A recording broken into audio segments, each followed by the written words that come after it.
स्थापकाय च धर्मस्य सर्वधर्मस्वरूपिणे स्थापकाय च धर्मस्य सर्वधर्मस्वरूपिणे अवतारवरिष्ठाय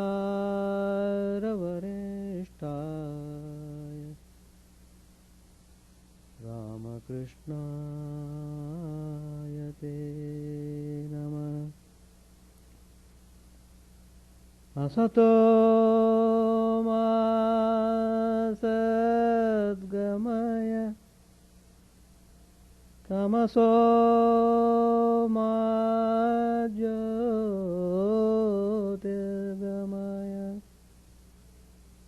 मृत्योर्मामृतङ्गमय।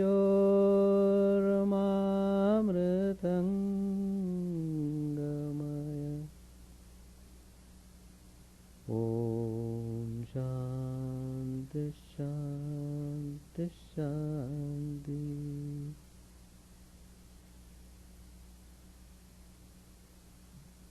Let us offer our salutations to Sri Ramakrishna, the embodiment of all religions, the Supreme God Incarnate.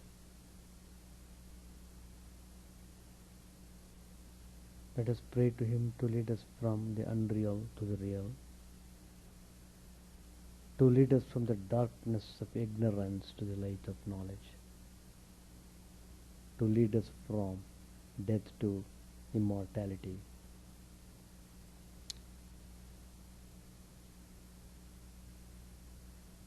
We have been studying the teachings of Sri Ramakrishna taken from the Gospel. Today's topic I would like to dwell upon Sri Ramakrishna's guidance to religion.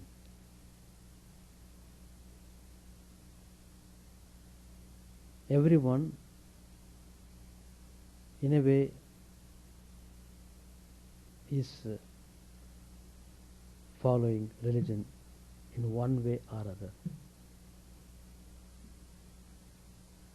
But the results vary enormously from person to person. It proves that the application is done in various ways, so the results are also coming accordingly.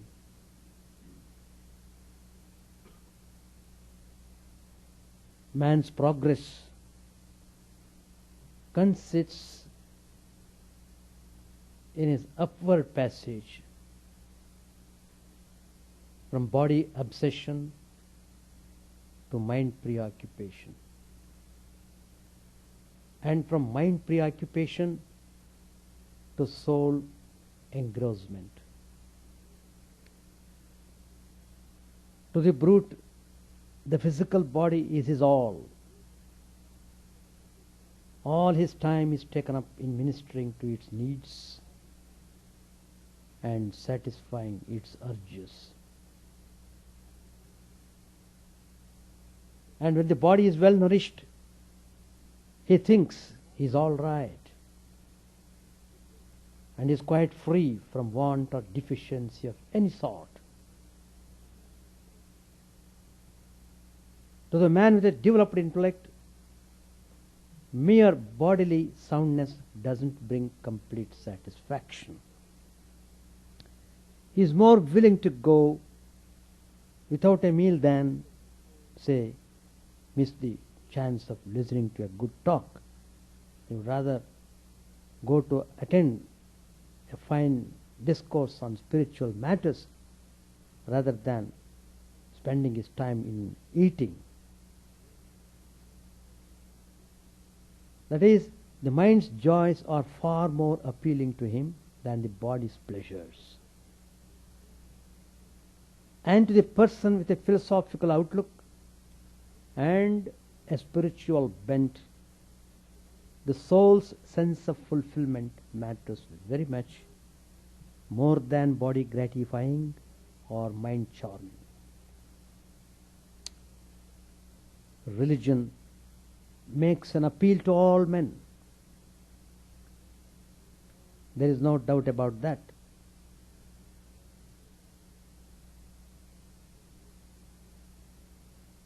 As religion relates to the plane of the increasing blossoming of the innermost layers of personality, any individual with the least concern for his lasting betterment cannot but be influenced by religion. Many times man thinks, having undergone bitter experiences in the life, whether there is any hope for improvement, whether he could really get into peace and happiness. Then at that point of time it turns to religion. The degree of this influence, of course, varies from person to person. There are those to whom religion is only a pastime to be indulged in, just a recreation, in a small way, as the mood for it comes on them. There are others who take to religion as a profession and a trade and try to get out of it as much material gain and worldly profit as possible. Again, there are yet others to whom religion is a holy passion and an all-absorbing interest, a very madness of the highest sanctity. To such, religion is the liberator, the bestower of the highest goal. So, there are three types of votaries of religion: the pastimers, the professionals, and the passionates. Passionates means those who are deeply interested in an emotional way in religion.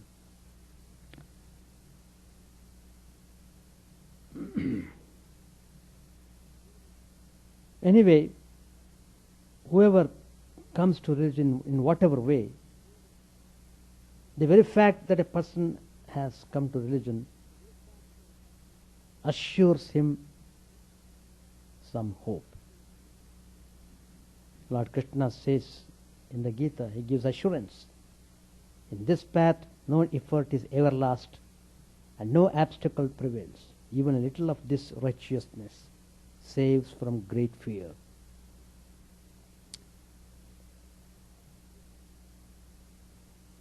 So man must be always progressing. That is what is important. Sri Ramakrishna's highly instructive parable of the hard-working good person, a woodcutter. He used to earn a little by cutting wood in a forest nearby and selling the wood. He was a poor man, but a good man. One day he was instructed by a kind-hearted monk passing through the forest. The monk advised him, go deeper into the wood. Go forward. And the man was very simple. He took this idea of this holy man and said it must have great significance. There must be some meaning in what the monk had instructed him. So he went deep into the forest. To his surprise, he found sandalwood trees. He would cut them and get lot of money. Again, the instruction was just being heard in his mind, go forward. The monk said, go forward. He didn't say stop. So let me go further. He went further. He found a copper mine. He was much more pleased.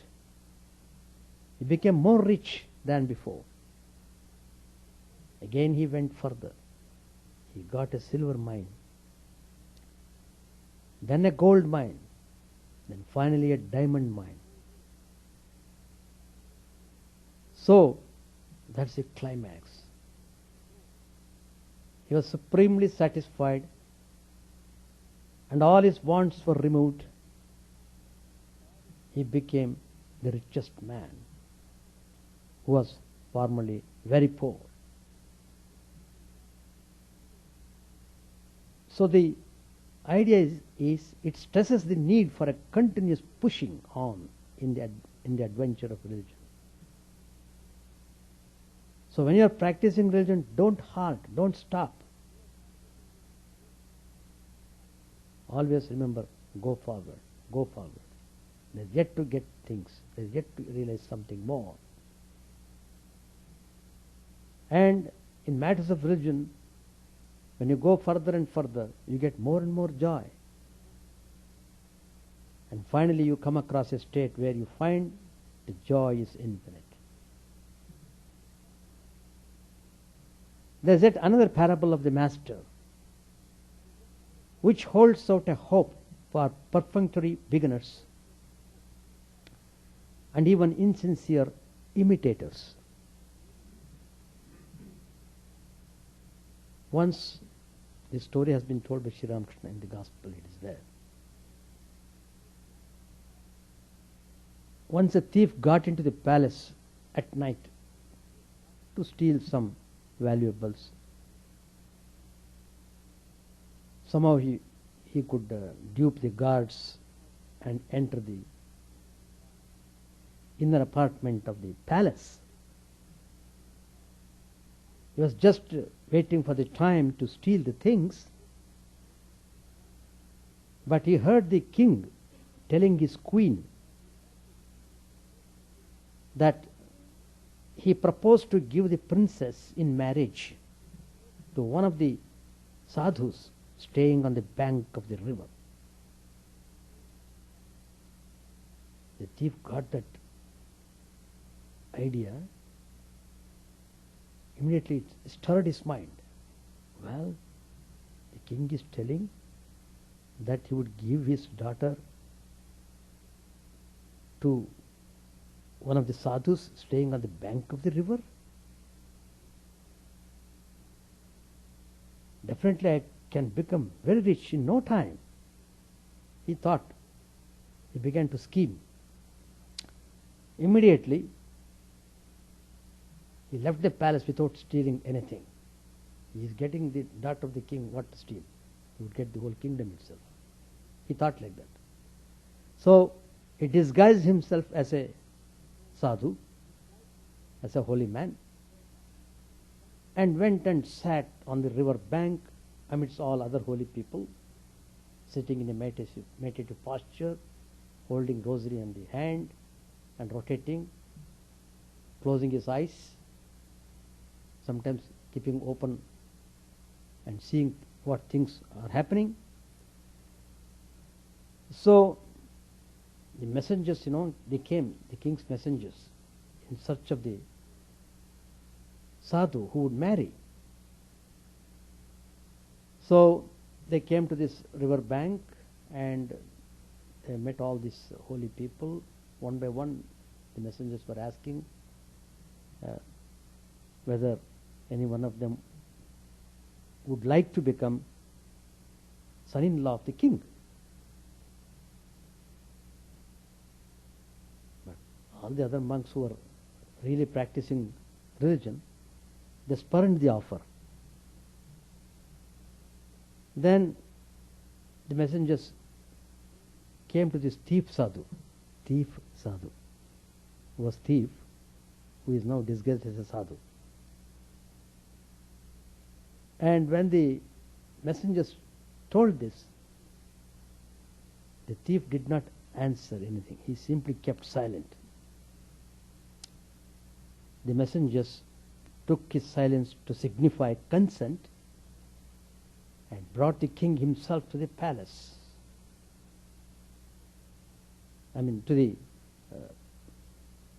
They brought the king himself to the place where the sadhu was meditating upon, who remained silent, who didn't answer. So the messengers brought the king from the palace. So the king himself is coming and directly offering his daughter to the thief sadhu. Of course, the king does not know he's a thief. And he offered much wealth also along with the daughter. When this was done, there was a tremendous revolution in the pretender's mind. He was pretending to be a sadhu, He was a thief pretending to be a sadhu. But now seeing all these things, tremendous revolution. He thought, what? By becoming a false sadhu, I have reaped such benefit as to make the king come to me and entreat me. If I become really a true sadhu, how much more benefit will accrue to me?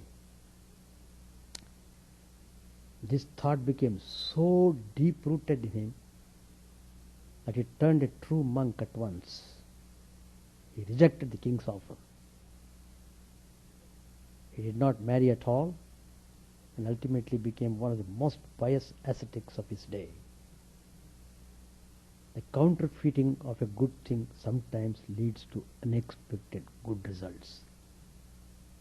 See how Sri Ramakrishna, in the farmer's story, brings home wonderful spiritual ideas.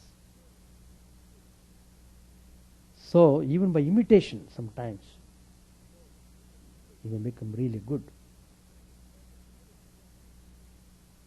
Well, the vast majority of people belong to the camp of the hobbyists in religion. Hobby. Religion is not their only or even major concern. It is just one of life's many things in which they take an interest and to which they devote a while now and then. It is one among many. One among many. Not the primary one. So the religious hobby comes to them in many forms. It may be a family tradition or a social formality which may have got into one's head when one was yet a child under parental control. There are persons who do their daily ablutions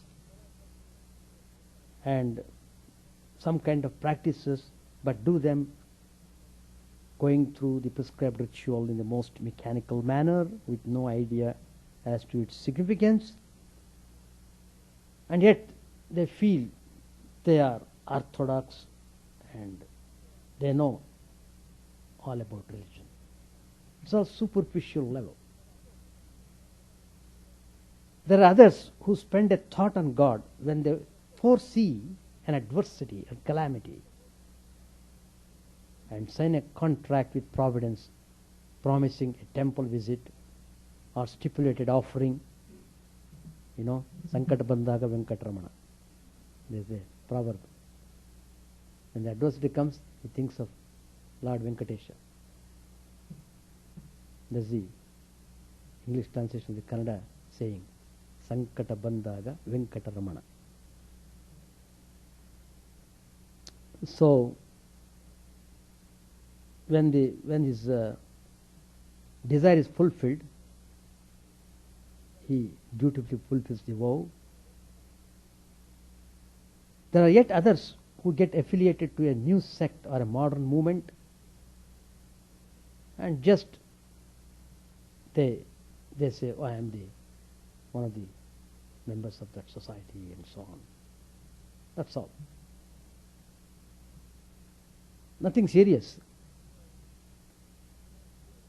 So they are carried away by a petty exhibition of supernormal performances and woefully divest themselves of reason and discrimination and even common sense.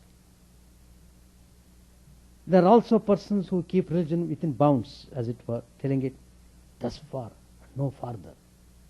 Don't go too much into religion. Little bit is all right. Too much of worldliness is wonderful for them. Too much of religion is bad.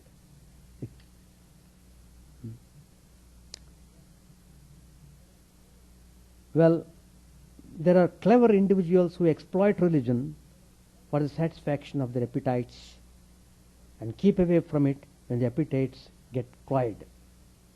Again, Sri Ramakrishna tells a story. It's beautiful, really. There was a devotee who would observe annual worship in his home, celebrate. He would celebrate and invite lots of people with great pomp and show. He used to offer different sweets and delicacies to the deity as offering. The story is told by Sri Ramakrishna. It is in the Gospel. And because he was doing that celebration in such tremendous pomp, he was honored in the locality as a devout worshipper. But after a few years, the worship got shorn upon its exuberance and became a very tame and thin affair. Previously it used to be very grand. Now there is no more grandeur in the observation of celebration. Why? What happened? The person who was celebrating that, he told the reason. He said, he has become old. His digestive powers have become very weakened. So, he could not offer many sweets and delicacies. See, that means he is offering all those things not to satisfy his digestive system. Or was he offering for the sake of God? Anyway, the story is told by Sri Ramakrishna. There are people seemingly wise in their caution who advise that religion is not for the years of youth, but for the period of retirement and old age. This is very common. Everybody, all over the world, they say. It's not peculiar to one particular country. Everywhere they talk like that. These advisors think that they know more than Prahlad, Dhruva, Nachiketas or Shankara. When somebody would come to Sri Ramakrishna, he would make a remark, well, you have now come to seek God when you have spent the best part of your life in the world. Sri Ramakrishna is telling, had you entered the world after realizing God, what peace and joy you would have found. Sri Ramakrishna also analyzed the condition of the grey-haired resorters to religion and spoke these words of counsel. The love in the heart of a boy is whole and undivided. When he gets married in time, half of his heart, if not more, is given away to his wife, and when children are born to him, he loses another quarter thereof, while the remaining quarter is divided among father, mother, honor, fame, pride, dress, and the rest. Therefore, he has no love left to offer to God. Hence, if the undivided mind of a boy is directed early enough to God, he may gain his love, he may gain God's love and realize Him easily. But it is not quite easy for grown-up people to do so. To lots of people, God is only a passing thought. Here again, Sri Ramakrishna tells, such people, they see a beautiful flower somewhere while walking, and they explain, oh, what a lovely blossom God has made. They use the word God there, very casually, and pass on, forgetting both the beauty and the author. So, the religious urge It is occasional, momentary, and shallow. There is a Sri Ramakrishna's parable of the rustic agriculturist to whom the Lord sent Narad in order to have the sage corrected of a little conceit that entered his heart. Narad thought he was the greatest of devotees. He had that pride. Lord Vishnu wanted to remove that pride from the heart of his devotee. So the Lord began to praise in front of Narad. Oh, that agriculturist, he is a great devotee. He began to praise him. And he began to praise in such a way, he even concluded that person is really a true devotee. And Narad was taken aback. He thought he was the devotee par excellence, and how is it Lord Vishnu is praising him and putting Narad into second position? How could that be? Then Lord Vishnu said, go and see him. Then come and tell me your impressions. So Narad went there. He found that man taking the name of Hari once on rising from bed, and again before going to bed. While rising up, once he would utter. While going to bed in the night, he would utter God's name once more. That is, twice a day he would utter God's name. In between what he would do, he was busy with his work in the field. Narad could not understand how this man working in the field with plough was considered in any sense pious and devoted. Whereas Narad, he thought he was always engaged in bhajan and kirtan. And how could this man with his 2 chants of God's name a day be termed a true devotee? So that doubt persisted in him. He could not understand. And so he came back, and there was conflict in his mind. Then finally Lord Vishnu wanted to clear his mind of the doubt. So he set Narada a task. Narad was given a cup full of oil, and he was asked to take it round the place, not letting even one drop to spill away. Narad, like a trained yogi, did the task to perfection. Not a drop of the oil was spilled. After complimenting the sage on his successful performance of the given task, Lord Vishnu asked him, "O Narad, well, I ask you a question now. How many times did you, God-minded as you are, remember me when you went round with the cup of oil?" Immediately Narad confessed, "Not even once. All my mind was set on the cup of the oil. How could it think of you then?" The Lord remarked, "One cup of oil was enough to keep me out of your contemplation for a whole time, and you are a great devotee.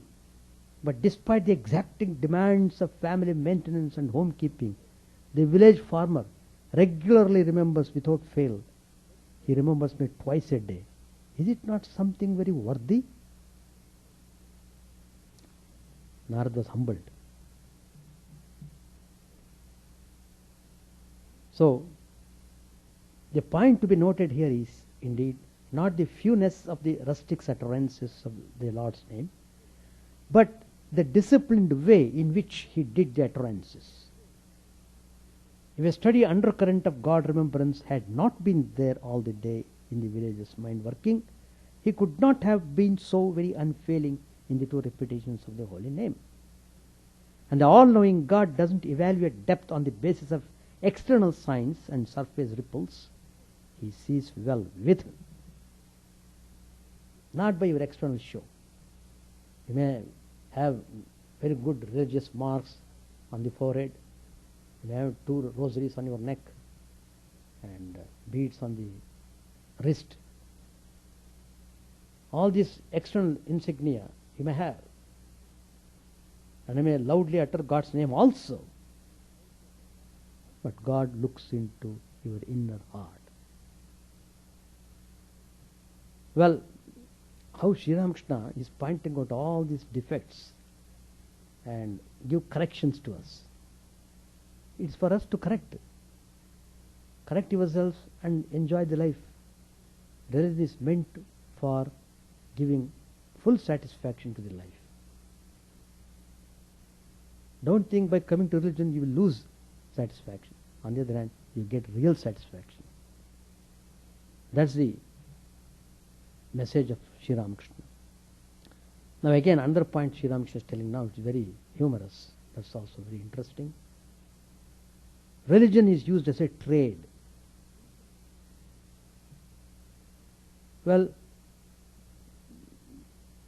in many cases the priests and priestcraft, you know, how the priests demand so many things from the devotees when they come for doing certain rituals and so on.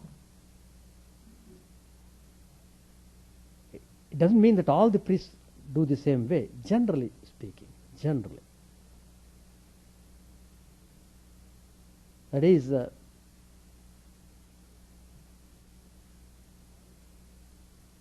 priest is always in the temple precincts, but he is never in God. His mind is not in God. His mind is on something else. That fellow has come for offering some worship. How much money I can exact from him? So nearer the church, farther from God, as the saying goes. The priest performs all the rituals of worship without himself drawing any inspiration from the exercise. He chants holy texts, but feels no exhilaration of spirit in himself. He officiates in a sacrificial rite, with his attention centered not on the sacred significance of each mantra and tantra, but on the value of the dakshina, and the material rewards that will be his at the end of the ceremony. So, the seemingly godly activity of the priest has well been styled priestcraft.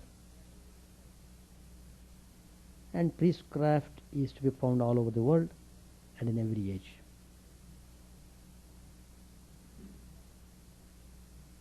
Well, there is a famous story given by Sri Ramakrishna. How religion is used as a trade. It's a beautiful story. And he was telling to one devotee, Bankim, there are some people working as goldsmiths, and that shop had become very famous in the whole town. People would simply flock at the shop. Why? What is the secret? The secret is the people thought they were all religious. They were all, each one was wearing 10 to 12 rosary beads on the neck. The whole body is full of beads. And all the insignia on the forehead. And they were all 3-4 people sitting and rotating the rosary, drawing the attention of the people who come to the shop. Not only that, they would utter the name of God loudly. One person was telling Keshava, Keshava. The second one was immediately after some time he would say Gopala, Gopala. And next After a few minutes, another one say, hurry, hurry, hurry. Then immediately after a few times, after a few minutes, the last one would say, hara, hara, hara, hara, hara. People thought, what is this? When we come to the shop, we are hearing the names of Keshava, Gopala, Hari, Hara. Whereas even in temples we won't hear such words. Here these people who are working as goldsmiths, they're so pious. They're having rosary beads on the neck.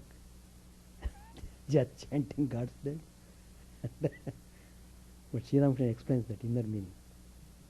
Inner meaning is, when the customers come, the first counter is Keshava, Keshava. Then who is this man? What is his nature? Can he be duped? Then he passes a message. Yeah, this man he can be easily duped. Then Gopala, Gopala. He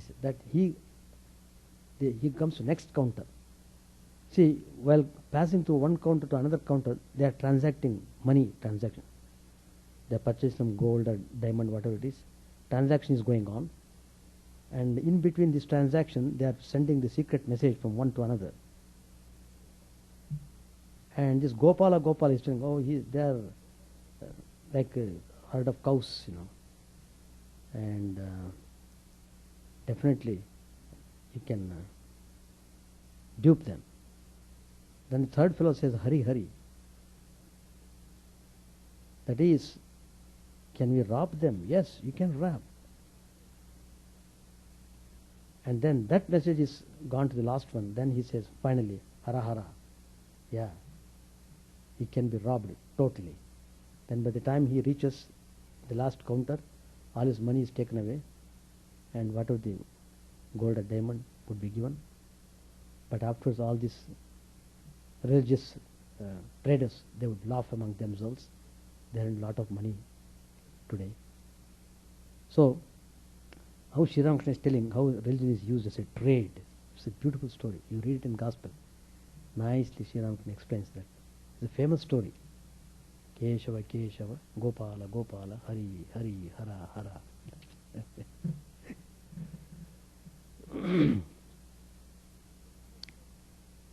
There's another story that's also told by Sri Ramakrishna. Beautiful stories, and how nicely all these convey the message, how we should understand religion properly, and how we should apply our mind in a correct way. Then only we will get the result. Otherwise, you will see what is going on in the name of religion all over the world. The people working according to their own whims and fancies, they are interpreting religion in their own way, and deceiving the people as if they are granting heaven to those people. All sorts of things going on in the name of religion. Anyway, there's another story which Sri Ramakrishna has said in the Gospel.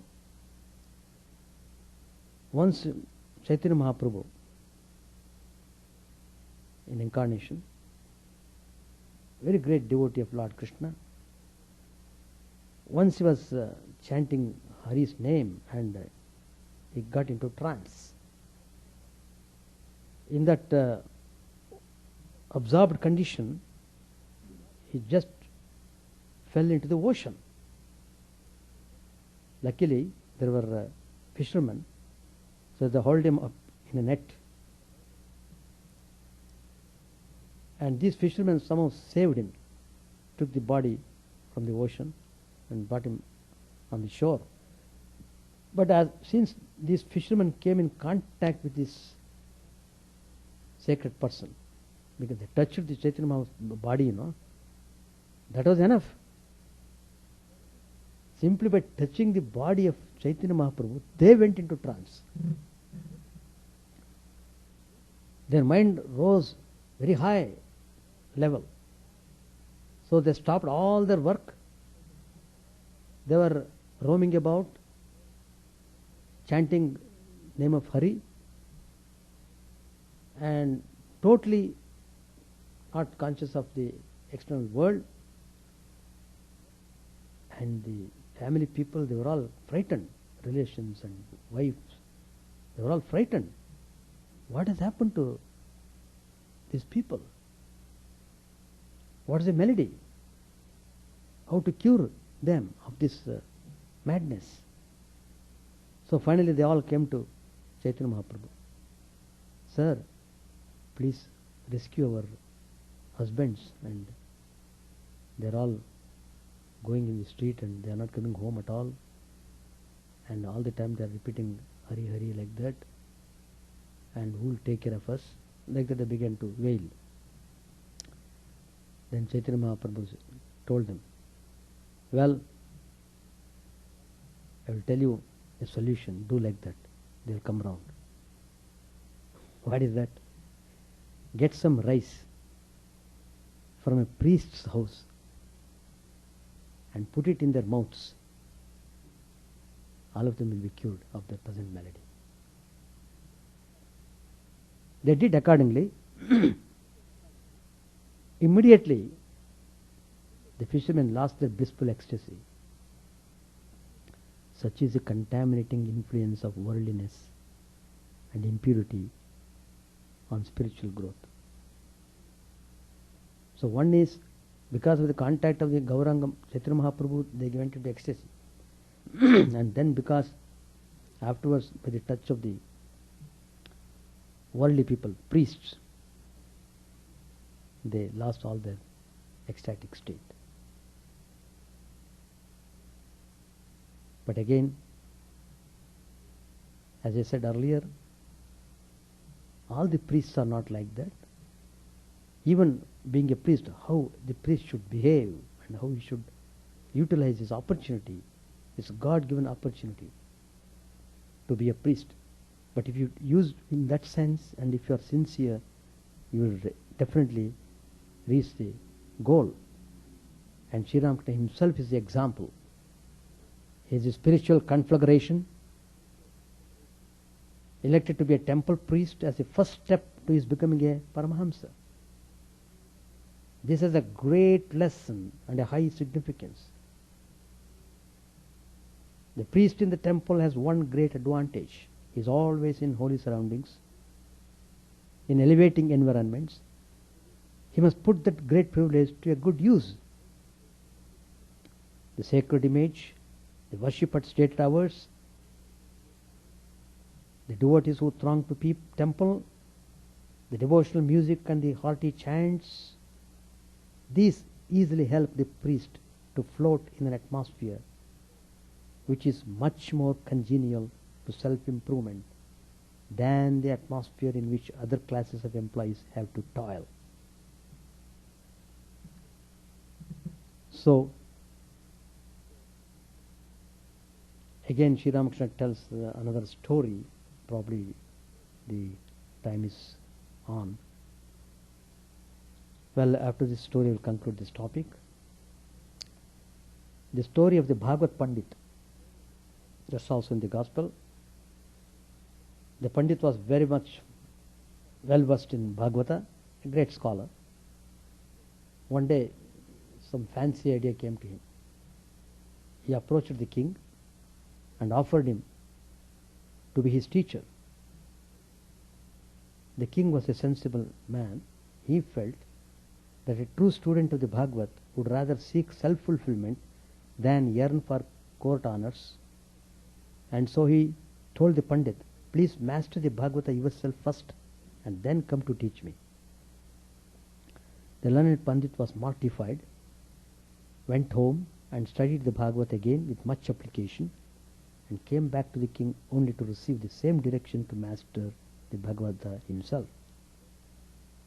Again he sat to study the holy book, and this time the hidden truths in it made a powerful appeal to him. The Bhagavad Pandit saw, by repeatedly studying with great interest, he saw the worthlessness of vain learning and earthly glory, and took to fervent religious sadhana. Thereafter he did not return to the king. Now the reverse happened.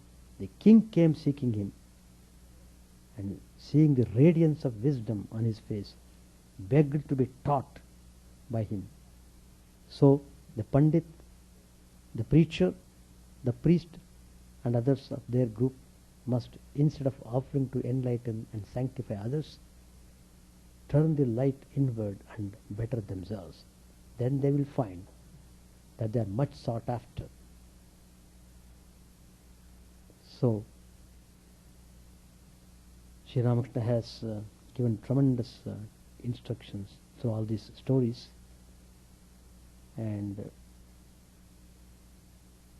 will be nice that we understand things properly and apply religion in our daily life. Then you'll be very happy. With these words I conclude my talk. Sri Ramakrishna's guidance to religion. Page 768. It was about 3 o'clock in the afternoon and celebrated the occasion with a feast. The master was resting after the meal. Again and again the master asked him, "Am I liberal-minded? Tell me." Bhavanath said smilingly, "Why do you ask him? He will only keep quiet." A beggar entered the room. He wanted to sing.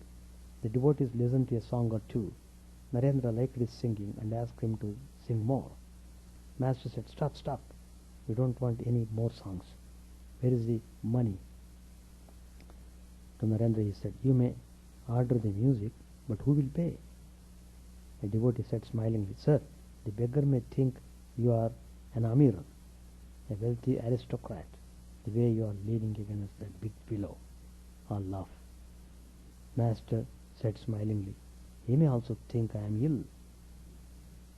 The conversation drifted to Hazra and his egoism. For some reason he had to go away from Dakshineshwar. Narendra said, "Hazra now admits he was egotistic." Master said, "Don't believe him. He says so in order to come back to Dakshineshwar." To the devotees, Narendra always insists that Hazra is a grand person. Narendra said, "Even now I say so." Master, "Why? You have heard so much about him and still you think so." Narendra, "He has slight defects but many virtues." Master said, "I admit that he has devotion to his ideal. He said to me, 'You don't care for me now, but later you will be seeking my company.'" A Goswami came from Serampur. He was a descendant of Advaita Goswami. He intended to spend a night or two at the temple garden. Asked him very cordially to stay. "Do you know what Hazra said to me?" He said, "Send him to the temple officer." What was in his mind was that the Goswami might ask for milk or food, and that he might have to give him some from his own share. I said to Hazra, "Now, you rogue, even I prostrate myself before him because he is a Goswami, and you, after leading a worldly life and indulging a great deal in lust and gold, have so much pride because of a little japa. Aren't you ashamed of yourself? One realizes God through sattva, rajas and tamas. One realizes God through sattva. Rajas and tamas take one away from him. The scriptures describe sattva as white, rajas as red, and tamas as black. Once I asked Hazra, "Tell me, what do you think of the people that come here? How much sattva does each one possess?" He said, "Narendra has 100% and I have 110%. Hazra was telling, "What about me?" I asked, and he said, "You still have a trace of pink. You have only 75%. I should say." All laugh. Hazra used to practice japa at Dakshineshwar. While telling his beads, he would also try to do a little brokerage business. He has a debt of a few thousand rupees, which he must clear up. About the Brahmin cooks of the temple, he remarked, "Do you think I talk with people of that sort? The truth is that you can't attain God if you have even a trace of desire. Subtle is the way of dharma. If you are trying to thread a needle, you will not succeed if the thread has even a slight fiber sticking out. There are people who perform japa for 30 years and still do not attain any result. Why? A gangrenous sore requires very drastic treatment. Ordinary medicine won't cure it. No matter how much sadhana you have practiced, you will not realize the goal as long as you have desire. But this also is true, that one can realize the God in a moment through the grace of God, through His kindness. Take the case of a room that has been dark 1,000 years. If somebody suddenly brings a lamp into it, the room is lighted in an instant. Suppose a poor man's son has fallen into the good graces of a rich person. He marries his daughter, immediately gets an equipage, clothes, furniture, a house, and other things. A devotee asked, "Sir, how does one receive God's grace?" Master said, "God has the nature of a child. A child is sitting with gems in the skirt of his cloth. Many a person passes by him along the road. Many of them pray to him for gems, but he hides the gems with his hands and says, turning away his face, 'No, I will not give anyway. I will not give anyway.' But another man comes along. He doesn't ask for the gems, and yet the child runs after him and offers him the gems, begging him to accept them. One cannot realize God without renunciation. Who will accept my words? I have been seeking a companion, a sympathetic soul who will understand my feelings. When I see a great devotee, I say to myself, perhaps he will accept my ideal. But later on I find that he behaves in a different way. I shall stop here. Any questions? No, we shall stop. Chant the name of the Lord and His glory unceasingly, that the mirror of the heart may be wiped clean and quenched with mighty forest fire, worldly lust raging furiously within. Own name streamed down in moonlight on the lotus heart, opening its cup to knowledge of thyself, O self, drowned deep in the waves of His bliss, tasting His nectar at every step, bathing in His name that bought for weary souls. Various are thy names, O Lord. In each and every name thy power resides. No times are set, no rites are needful for chanting of thy name. So vast is thy mercy, how huge then is my wretchedness, who find in this empty life and heart no devotion to thy name. O my mind, be humbler than a blade of grass. Be patient and forbearing like a tree. Take no honor to thyself, give honor to all. Chant unceasingly the name of the Lord. O Lord and soul of the universe, mine is no prayer for wealth or retinue, the playthings of lust or the toys of fame. As many times as I may be reborn, grant me, O Lord, a steadfast love for thee. A drowning man in this world's fearful ocean is thy servant, O sweet one. In thy mercy, consider him as dust beneath thy feet. Oh, how I long for the day when an instant's separation from thee, O Lord, will be as 1,000 years, when my heart burns away with its desire, and the world without thee is a heartless void. Prostrated at thy feet let me be, in unwavering devotion, neither imploring the embrace of thine arms, nor bewailing the withdrawal of thy presence, though it tears my soul asunder. O thou who stillest the hearts of thy devotees, do with me what thou wilt, for thou art my heart's beloved, thou and thou alone. O Lord, lead us from the unreal to the real, lead us from darkness to light, and lead us from death to immortality. May all be free from dangers, may all realize what is good, may all be actuated by noble thoughts, may all rejoice everywhere, may all be happy, may all be free from disease, may all realize what is good, may none be subject to misery. May the wicked become virtuous, may the virtuous attain tranquility, may the tranquil be free from bonds, may the freed make others free. May good betide all people, may the sovereign righteously rule the earth, may all beings ever attain what is good, may the worlds be prosperous and happy, may the clouds pour rain in time, may the earth be blessed with crops, may all countries be freed from calamity, may holy men live without fear. May the Lord, the destroyer of sins, the presiding beauty of all sacred works, be satisfied, for He being pleased, the whole universe becomes pleased. He being satisfied, the whole universe feels satisfied.